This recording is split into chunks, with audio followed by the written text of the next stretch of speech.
வெளிச்சம் தந்தி கருவிலே கண்டவர் அருகிலே நின்றி சிரம் தாழ்த்தி பணிந்திட ஓடி வந்தேன்.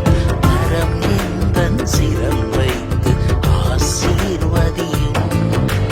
நீ தந்த இந்த வாழ்விற்காய் உம்மை எந்நாளும் ஸ்தோத்தரிப்பே.